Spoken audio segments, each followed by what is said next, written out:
Tonight, I have the honor of introducing Bob Plunket, whom the literary gods have declared a comic genius, and we are thrilled for Bob.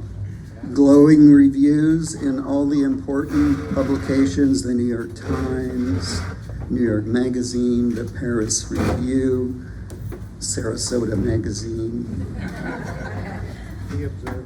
The Observer, sorry. Pam Daniels' column was wonderful, by the way. You should definitely read it. But as Bob told me, even I'm tired of reading about myself. But isn't it amazing? He wrote about celebrities all those years, and now he's one himself. But honestly, this is one of those wonderful things that happens so rarely. And so many of you turned out tonight because it happened to someone so widely adored in this town. He's made so many friends and contributed so much. There's just this feeling of good karma and just desserts that this completely unexpected recognition happened toward the end of a long career that brought delight to so many of us. So before we get started, can we give Bob a real round of applause?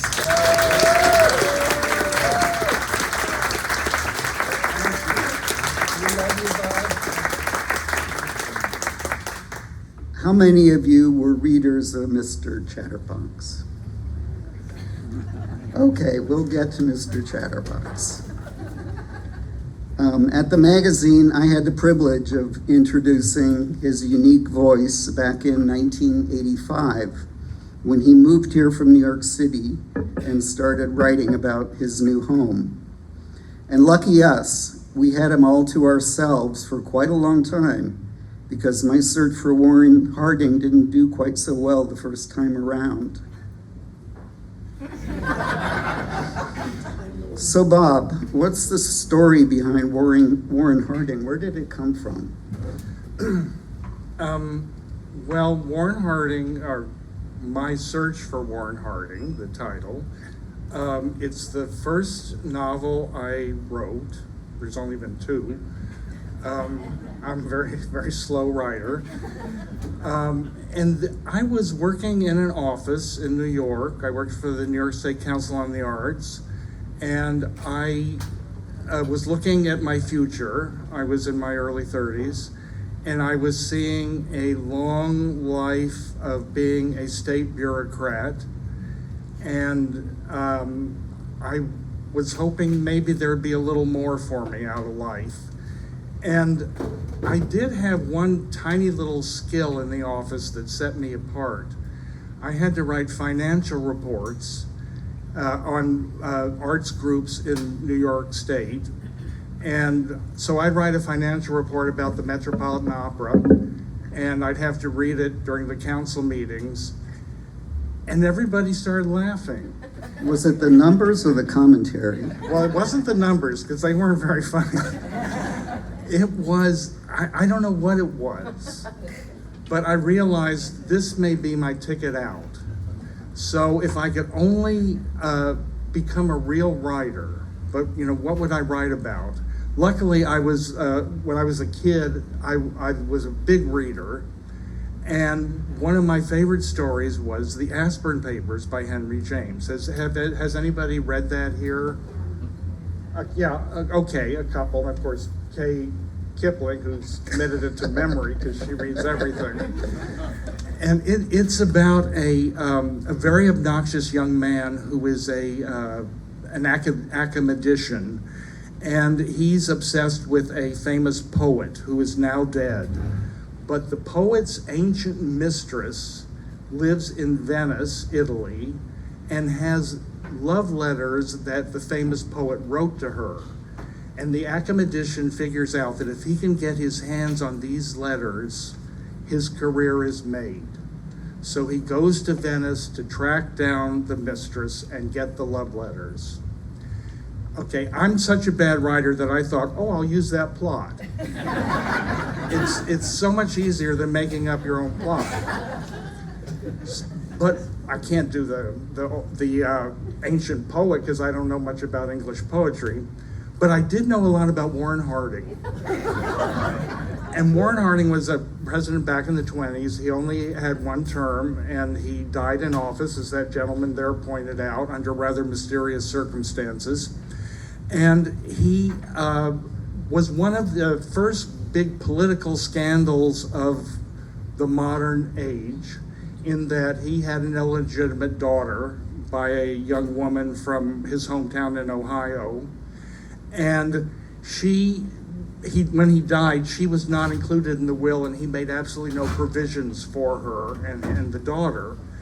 And to get revenge, she wrote a scandalous bestseller called The President's Daughter. Okay, so I'm thinking about the Aspirin Papers, and I'm thinking about what I could do with that. And the Harding situation was somewhat similar. So I came up with a plot about a very obnoxious New Yorker from the Upper West Side, the kind of guy that gives New Yorkers a bad name, a know-it-all, hates California, only thinks that New York is the greatest place in the world. But he finds out that Warren Harding's mistress is still alive and living in Los Angeles in a big old house in the Hollywood Hills, and she probably has a trunk full of letters from Warren Harding. And if he can get his hands on those letters, then his career is made. So he goes to Los Angeles, connives to rent the pool house on her crumbling estate, and sets to work trying to get his hands on these letters. And that's basically what the book is about.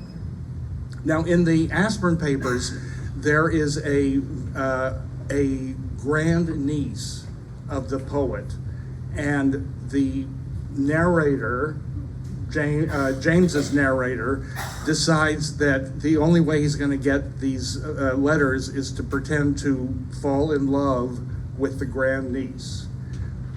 My hero, or my anti-hero, gets to California and discovers the ancient mistress has a granddaughter, and everything else fails, so he decides, I'll pretend to fall in love with the granddaughter, and maybe this will work.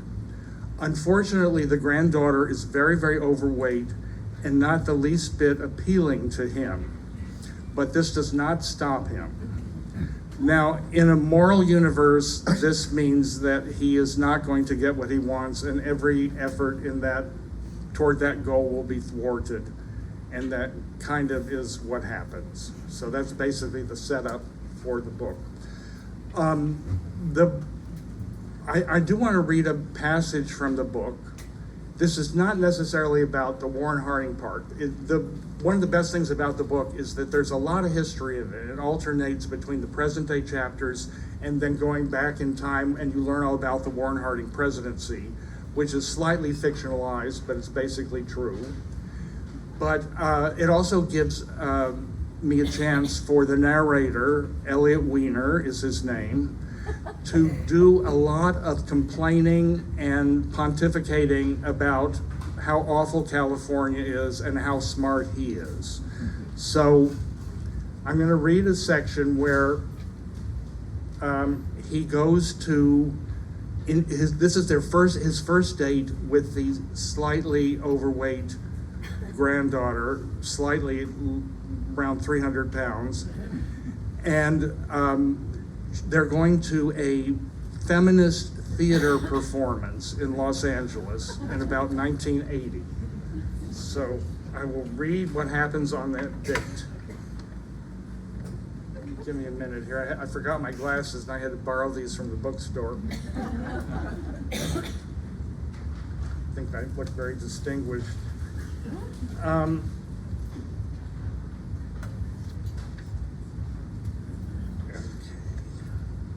All right, so this is their first date in Los Angeles.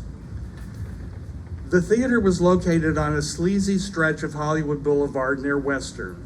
Jonica, she's the granddaughter, was confused about the address. I know it's here somewhere, And we almost entered a massage parlor, mistaking the crowd of pimps and winos hanging around outside for theater patrons. But the LA Women's Theater proved to be across the street, next door to a Thai restaurant with a bullet hole in the window. It was my least favorite kind of theater in that it didn't used to be a theater. It used to be a bar and grill.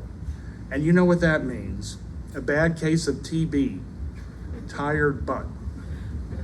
A card table had been set up in the lobby, and behind it sat a nervous, tight-lipped woman with frizzy hair who looked like she should be on David Susskind discussing something like single parenting. We have comps, Jessica informed her proudly, and the woman rifled through some slips of paper, chanting Jonica's name and looking perplexed. Maybe we should just pay for the tickets, I said after a while, but Jonica wouldn't hear of it. Barry said there'd be comps, she insisted. Barry is Jonica's best friend, the avant-garde actress. You're friends of Barry's, the woman said, perking up.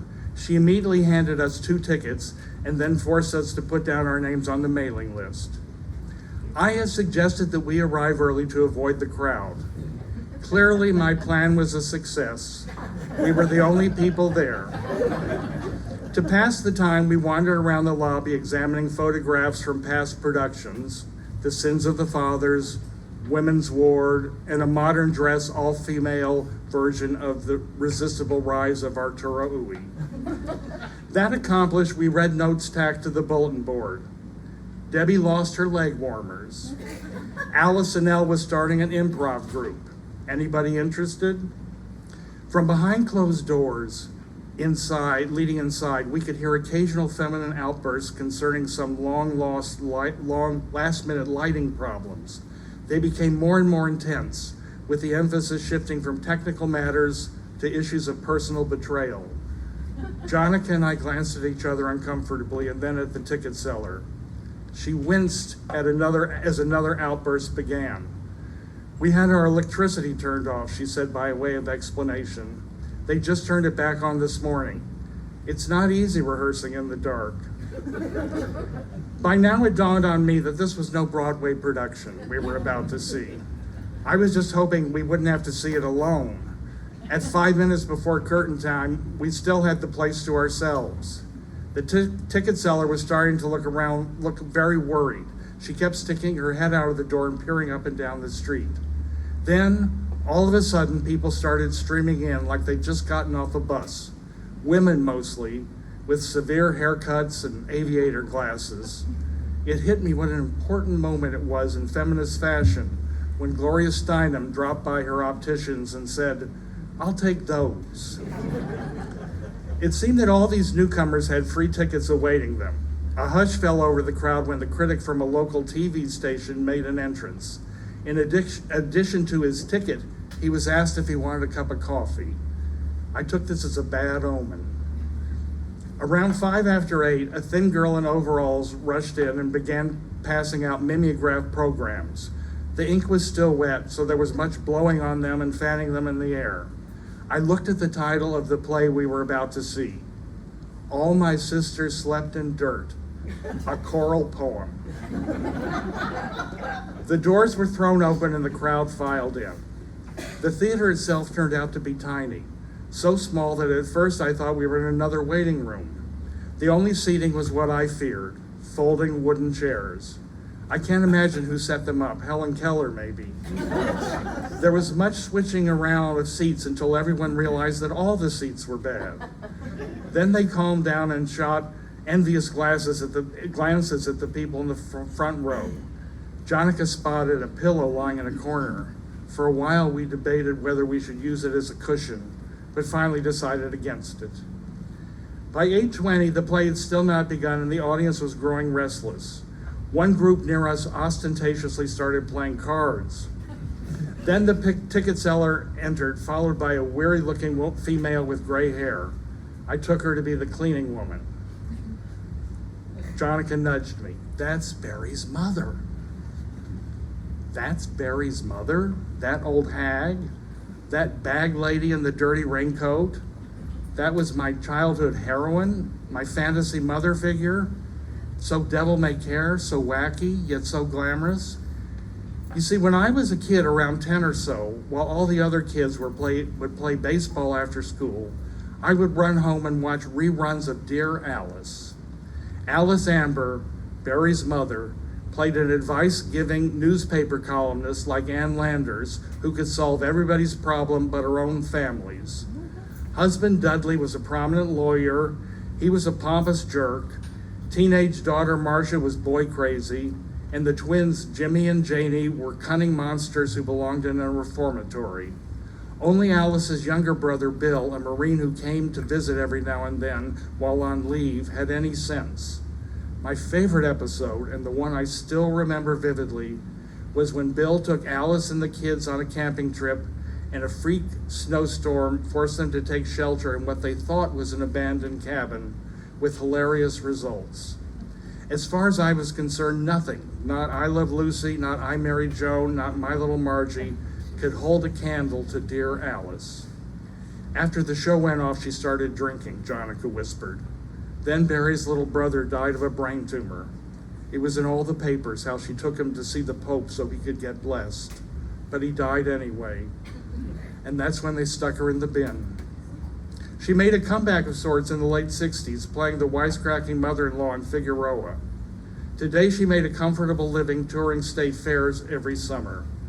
I saw her act once in Oxnard, Jonica went on. She talks about how good the Lord has been to her and then makes everybody sing hymns. With much resentment, a place was found for Barry's mother in the front row. She smiled condescendingly at her detractors, fished in her bag, and pulled out a pack of cigarettes. No smoking, a woman hissed, and suddenly the lights went out. Jonica clutched my arm. I'm so nervous. I hope, if you don't like it, I'm gonna die. The lights came on to reveal 8 young women staring belligerently at the audience. Which one is Barry? I whispered. Second from the left, Jonica whispered back, just as the actresses began to chant a prose poem about what it's like to be a woman in contemporary America. Right on, sisters, said a voice from the third row. Barry must have taken after her father. She was short and dark, muscular and Jewish looking. A wild growth of hair flowed down to her shoulders like lava. It gave the appearance of having been left to its own devices for several months, but maybe she just fixed it that way for the play. Her nose was sturdy and her jaw wide, but her most remarkable features was her eyes. All the actresses seemed to be attempting to outdo each other in intensity of facial expression, but Barry was far and away the best. When she focused on me with a line about how contemptuous she was of television advertising, I had to look away. She was so overpowering. I knew right away I wasn't going to like the play. No plot, no jokes, and God knows no stars. Just 8 ugly girls whining about rejection. Well, I'll say this for them. They look like experts on the subject. Things picked up a little when the actresses left the stage and came out to the audience. Uh-oh, I thought, audience participation time. Get me out of here. But what happened was this. Each actress went to a different part of the theater so she could address directly a small group of 6 or 8 people. Then they all described simultaneously a sexual experience they had had recently. This is the part Barry told me about, Jonica said, breathless with anticipation. We got a redheaded girl with braids who told us how the photographer who took her passport picture for the European tour had exposed himself to her right when he was taking the picture. I guess this is supposed to prove what beasts men are. At any rate, to prove her point, she pulled out her passport out of her pocket so we could all examine it ourselves. Needless to say, we nearly killed each other trying to get at it first. It did show a rather peculiar expression on her face, like somebody just stepped on her toe. Now, all this was very interesting, but what I wanted to hear was the sexual experience of the black Amazon 2 rows in front of us. From what drifted back our way, she seemed to be describing, in the most graphic terms, group sex in a co-ed prison. The actresses went back on stage. Something told me we'd just witnessed the highlight of the evening. I searched the program for mention of an intermission, but the producers, wisely for them, had decided not to include one. So I spent the rest of the performance shifting position and deciding what research I had to get accomplished next week. I borrowed a pen from Jonica and made notes on the back of the program. She thought I was taking notes on the play and was thrilled. I get a lot of thinking done during boring plays, and I certainly had a lot to think about tonight. Number one, what did Jonica know about all this? Did she have any idea who her grandfather was? Strange as it seems, I was beginning to think she didn't. And more importantly, what should be the angle of my book? Should it have pictures?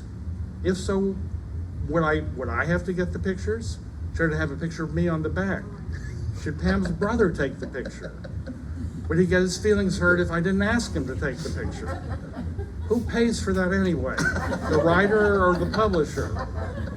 Enmeshed in such thoughts, I had no problem passing the time. The evening seemed to fly by. During a brightly lit scene, I pretended to make a surreptitious pit check. I should add parenthetically that he has Pampers taped underneath his armpits because he sweats a great deal. Everything was under control. The action on stage had become a blur. The actresses recited poems and monologues, sang little songs, pounded on the floor, and gave each other meaningful looks. I couldn't follow a thing. Then, just when I'd had enough and was starting to doze off, the company joined hands, sang a song about how to share love, and performed a Sufi dance. Suddenly the play was over.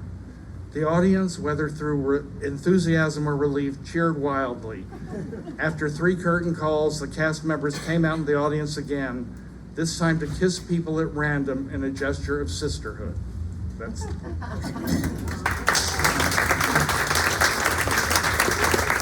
So Bob, the subject of political correctness, Yes.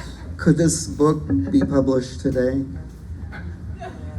The general consensus is that it cannot be published today. If it could not be published today, why are the critics so wild about it? They haven't put 2 and 2 together. And I'm not kidding, that is the reason.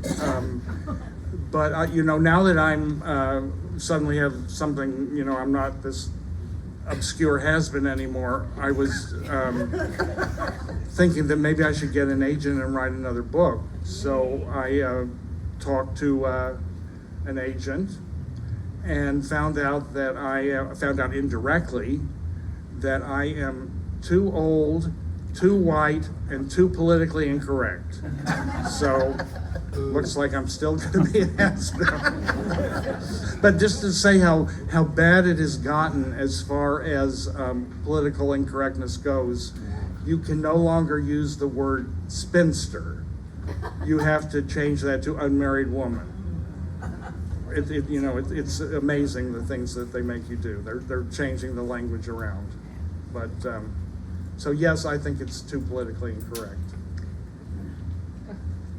The foreword in your book by the writer Danzy Senna tackles that subject in a very interesting way. I recommend it to everyone to read.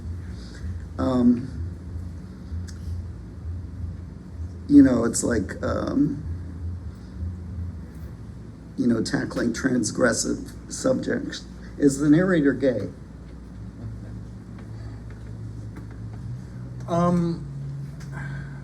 That's kind of the secret to the book.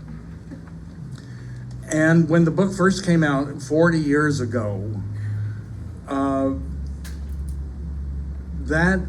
the repressed homosexuality in the book, and there is a lot of it, was ignored. It was just totally ignored, never mentioned. He was accepted as this obnoxious, mean, straight man. Now that the book has come out again, the world has progressed to the point where they can see the repressed homosexuality in his character and how that drives virtually everything he does. And I find that very interesting, that the gay literature has changed so much, and a book that was not at all gay is now considered gay.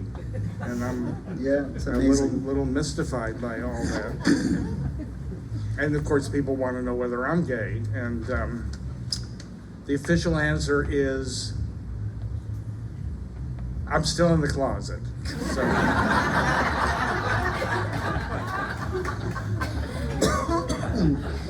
Well, you mentioned the Aspirin papers and your inspiration for the novel based on the Aspirin papers. And I wanted to explain the origin for Mr. Chatterbox, because so many of you were readers of Mr. Chatterbox before it ended sometime during the pandemic, I believe. And that too was a British comic novelist, Evelyn Waugh. We had a social column in Sarasota magazine, Clubhouse magazine at the time, and the woman who wrote it announced she was retiring, and I saw that as an opportunity, and I came to Bob and asked if he would be interested in writing this social column, because I thought that would give him kind of a opportunity to be a man about town and write about anything that he pleased, because he was writing for us and doing a lot of different subjects, and he was interested and curious about a lot of different things. And I was a fan of a downtown New York magazine called Details that had a writer who had a kind of really entertaining literary take on the club scene. And I showed that to Bob, and he got it immediately. And I asked if he'd be interested. And he thought about it, and he came back to me and he said he wanted me to read a book by Evelyn Waugh called Vile Bodies, in which there's a column for a Fleet Street newspaper. The column's called Mr. Chatterbox.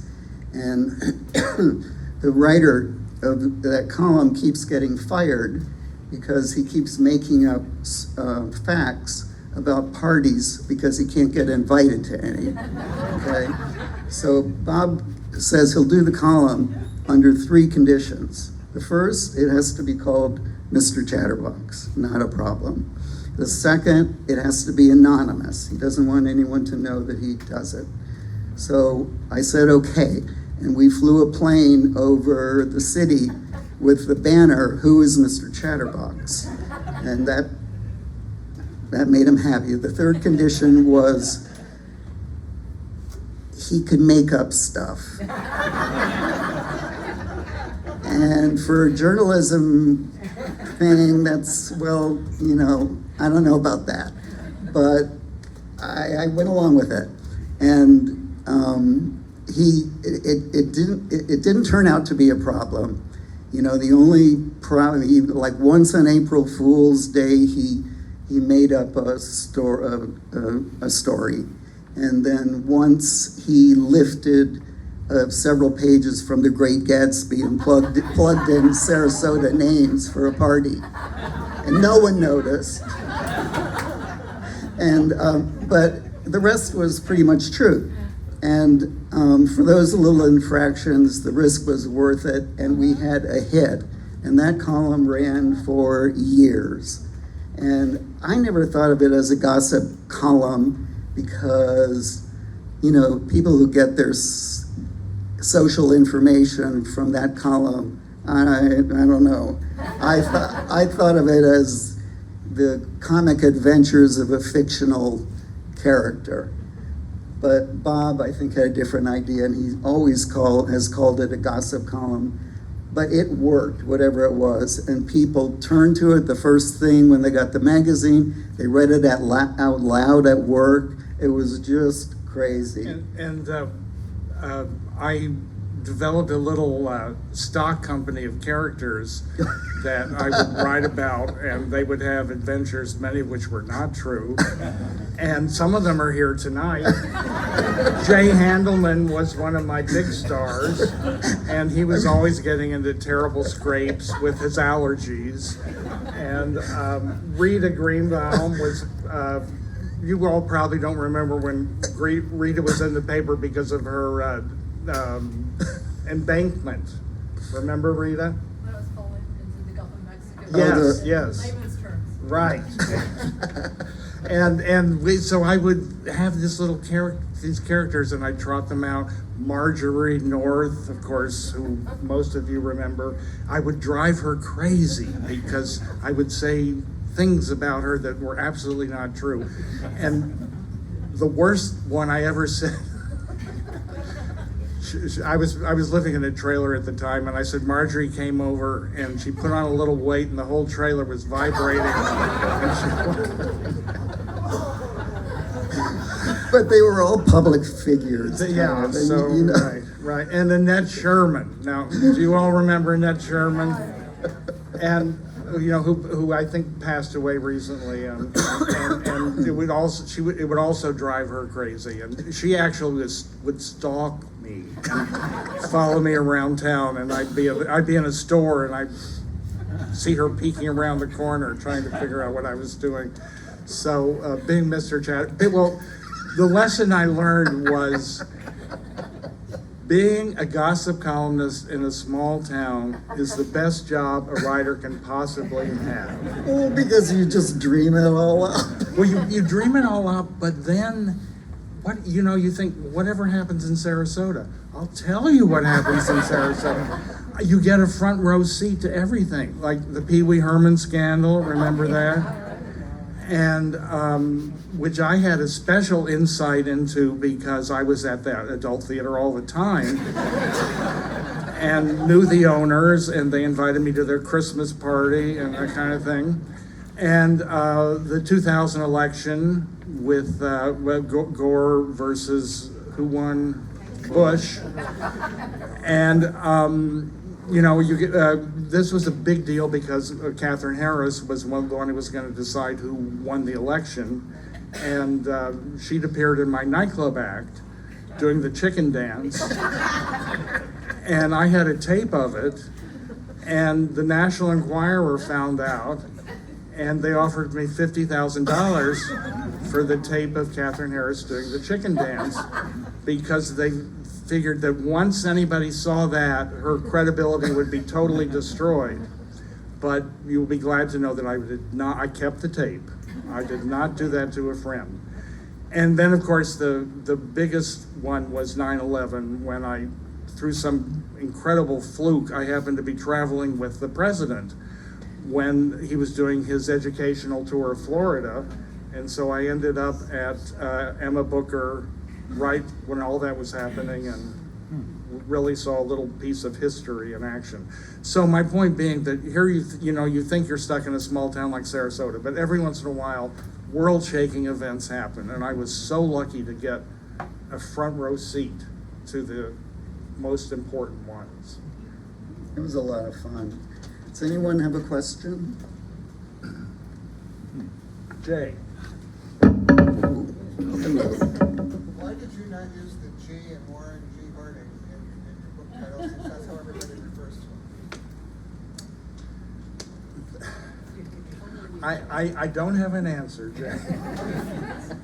Other than it's a little more mellifluous to the tongue, but I do agree with you that maybe I should have done it. But that was a wonderful question. And I hope there's another one. Yes, ma'am. In Sunday's book review, there was an interview with Lindy, the spy novelist, and he was asked about, did he finish every book that he started? And he said, no, I start all books on page 100. So today, when I got your book, I looked at page 100, and guess what? That's where you started. So do you think all great books start their greatness on page 100? I had never heard that theory before, and I kind of disagree with it because the book begins with the first paragraph. It's not a flip answer. Believe me, if a book is a novel is well written, the entire novel is in the first paragraph, in some kind of code that you then realize after you've read the entire novel. It's all there in the first paragraph in a good novel. Yes, ma'am. Tell us about Martin Scorsese. About who? Martin Scorsese. Oh, okay. Back when I lived in New York, just before I moved to Sarasota, I did some acting off Broadway, and I was very, very good. And I gave up what could have been a very promising career to move to Sarasota. But the one really one time I really did good acting wise was when I was hired by Martin Scorsese to be in a film he made called After Hours. Has anybody seen it? Okay, a couple. It's coming out again, by the way. It's being reissued by the Criterion Collection. And it was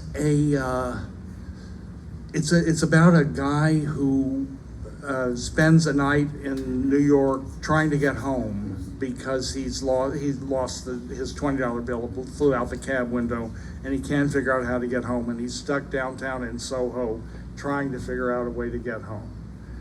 And there was there's several gay characters in it, but there was one in particular who picks up the guy and takes him to his home theoretically for a night of fun. And Mr. Scorsese had already cast the part. Now, he's a wonderful director and an incredibly intelligent guy, but he had never had to deal with a gay character in one of his movies before. And he is the straightest man imaginable and had no idea how to handle it. He had no theories, he had no ideas about how it should be played. And he had cast an actor in the part, a guy I knew actually, who was all wrong. And the producer said, "Oh, you got to see Bob Plunket. He's going to be good for the part." So he agreed to audition me. And I walked in and he saw what a very timid, repressed gay man looks like, and immediately hired me. So I got to have a co-starring role in After Hours, and so you should see it. I'm unrecognizable because it was 40 years ago, but you'll see what Hollywood missed. Back when you published your second novel, Love Junkie, at the magazine we always told the ad reps to talk about you because you were a literary star. So we'd talk about that, and we mentioned that Madonna had optioned the film rights. So we stressed the Madonna angle and tried not to talk about the fact that it was about a gay porn star. What happened to the whole Madonna thing? Well, the book we're talking about is called Love Junkie, and it was my second novel. It came out in, I think, 1993. Anyway, a long time ago. And Madonna read it. Madonna, believe it or not, is a big reader. You know, there's a famous quote by her that is absolutely true. And the quote is, "Sex, I'd rather read a book." And she really would. And she read the book and she identified with the main character, who was a suburban housewife. Do not ask me what this means. It makes absolutely no sense that Madonna would identify with that character. But she loved it, and she optioned the movie rights. She paid me a lot of money. I wrote a screenplay for her. But in the process, I got to know her, not well, but she did invite me over to her house, and we went into her bedroom and lolled around on the bed and talked about men she liked. And that was very interesting. She liked sultry bad boys. Anyway, I'm getting a little off track. Madonna's sex life. Okay. And then we actually worked on another project together that also didn't come to fruition. But Was she gonna play the lead? no, she was not going to play the lead. She felt that it was a little beyond her acting ability, and which is probably right. But she's in my opinion, a remarkable literary critic, and I have the highest respect for her taste. Of course. Anything about movie rights for Warren Harding? Yeah, we've had some inquiries, and one from the guy who produced all the Harry Potter movies, so I'm keeping my fingers crossed. So maybe that'll happen. Great. Any other questions from the audience? Back there. Oh, there's Bob. Oh, yes. Technical question, in the book, the chapter length becomes longer toward the end of the book. Is that on purpose? You know, you're the first person who's ever noticed that. And the story behind it is, I got to chapter 17. I was very conscious of the chapters. I wanted them to alternate and each one be a little different and that kind of thing. And then I got to chapter 17, and I couldn't stop. It went to the end of the book, chapter 17. And I figured, the editor will say, hey, this is all one big chapter at the end. You got to do something about that. You got to fix it. He never noticed.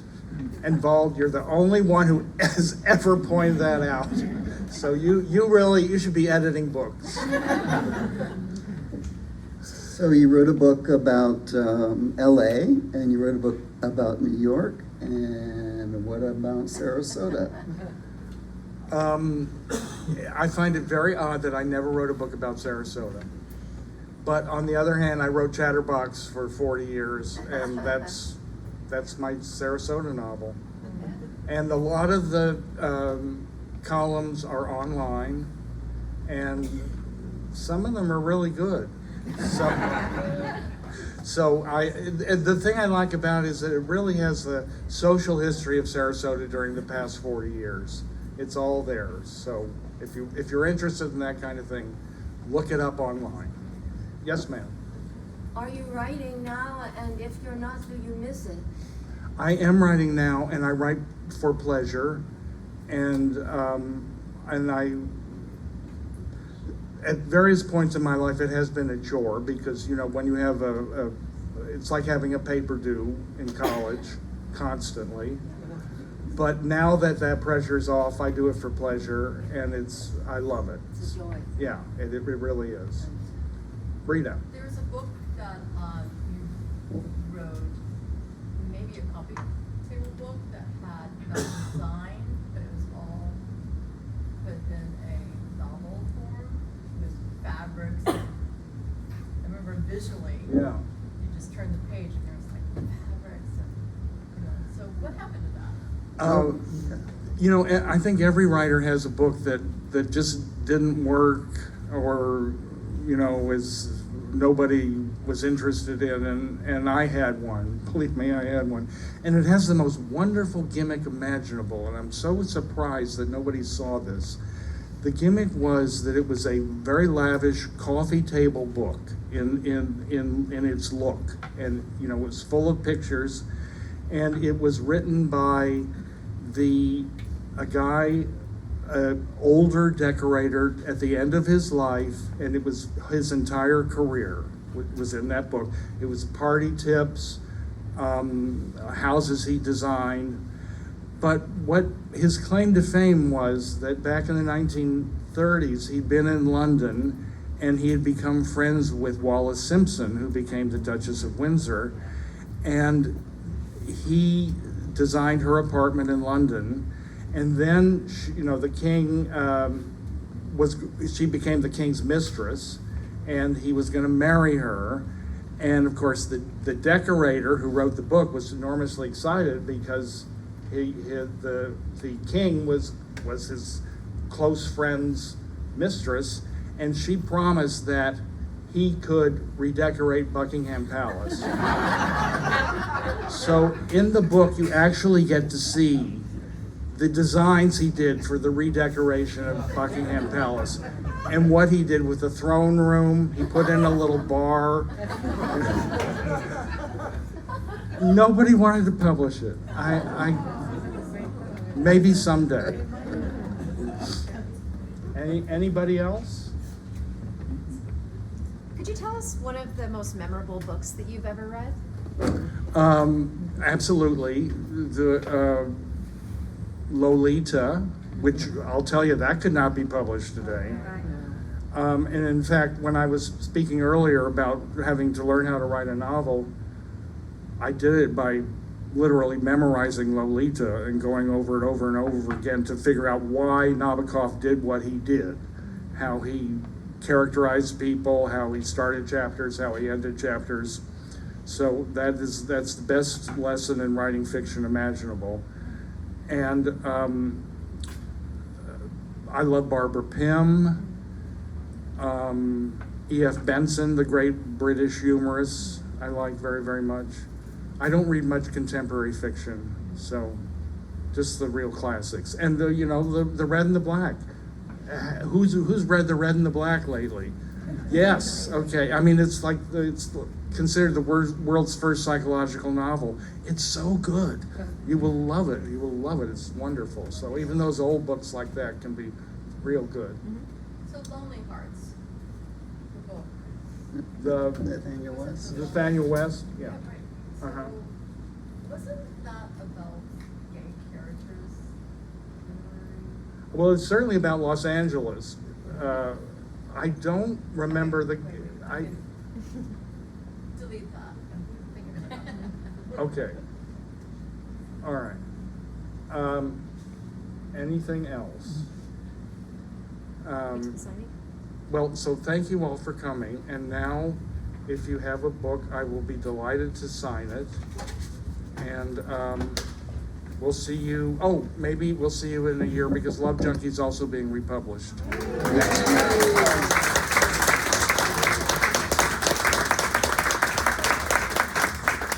Thanks a lot.